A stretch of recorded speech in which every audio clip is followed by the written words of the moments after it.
रुपेश सिंह जी का मर्डर यह एक गहरी साजिश है और इसके परत को खोलने के लिए सीबीआई इंक्वायरी से ज्यादा मुझको लगता है कि नीचे नहीं हो सकता। सीबीआई इंक्वायरी आवश्यक है।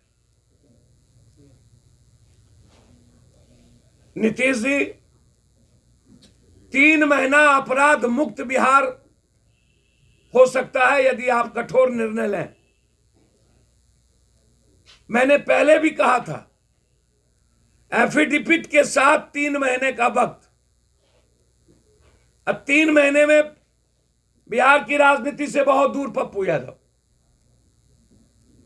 अब बहुत क्लियर है, नीतीश जी से मैं आग्रह करूंगा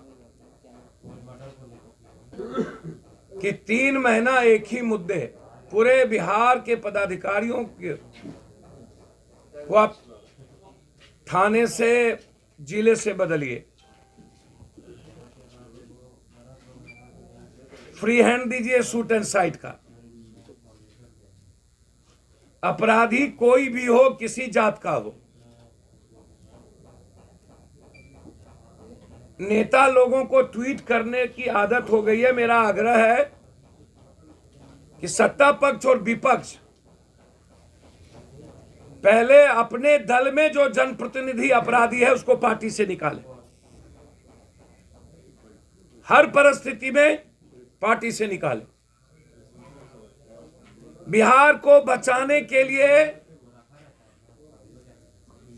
ये जो भूमाफिया है, ये सब इन्वॉल्व हैं अपराध को बढ़ाने में।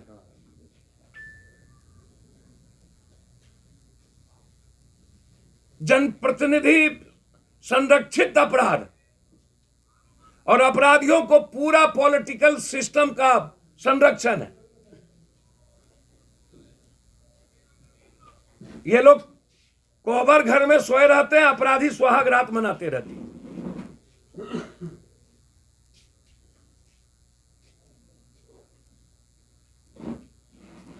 इस बिहार के नेताओं को चुल्लू भर पानी में डूब के मर जाना चाहिए। साहबगंज में एक बेटी को जिंदा जला दिया बलात्कार करके।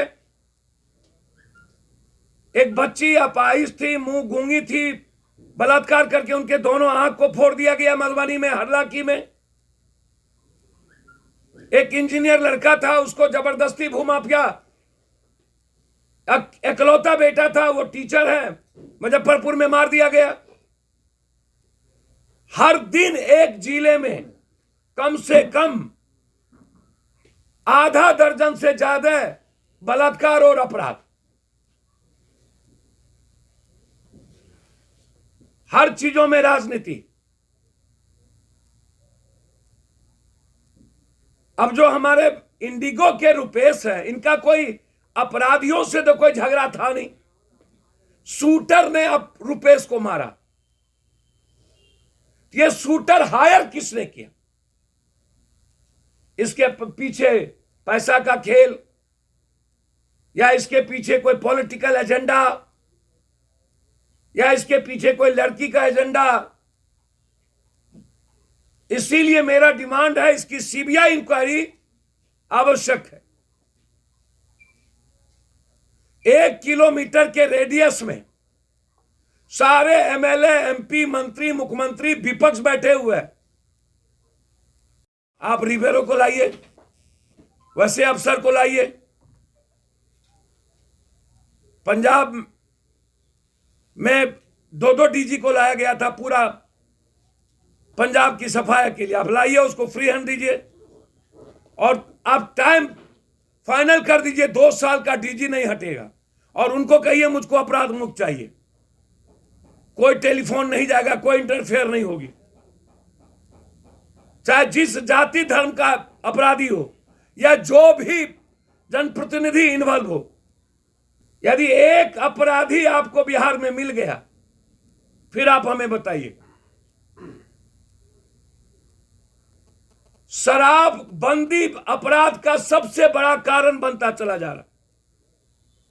शराब बिहार के लगभग छोटे अपराधियों को आज करोड़पति और अरबपति बना दिया है। एक घरों में तैस तैस।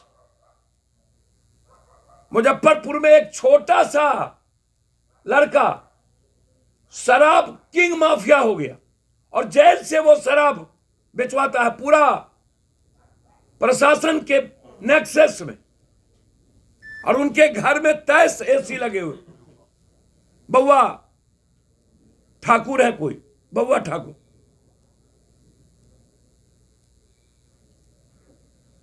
इस शराबबंदी का रिवीजन भी आवश्यक है कि पुलिस और शराब माफिया मिल करके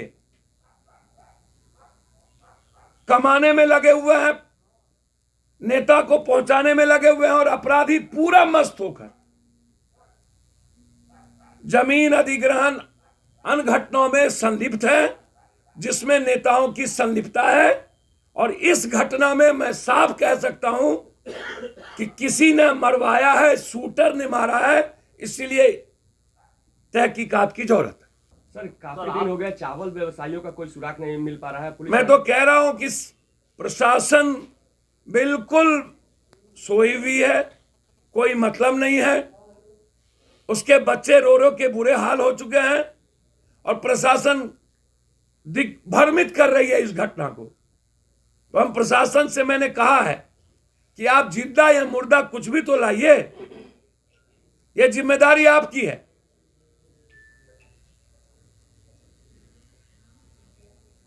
ये बहुत क्लियर है। तो सर सरकार क्या इन अपराध की घटनाओं को गंभीरता से नहीं ले रही है? आखिर उपाय क्या है सर, सॉल्यूशन? सर रास्ते क्या है नीतीश कुमार जी का? एक अनार 100 बीमार। जब हमाम में सब नंगे हों, पटना के हर जमीन माफिया में नेताओं की भूमिका हो, शराब में नेताओं की भूमिका हो, बालू को पूरी आजादी दे दी गई है नेताओं की, राइफल बंदूक का नंगा नाच करते हो ये नेता, हर ठेके में नेताओं की भूमिका हो, हर ठेका,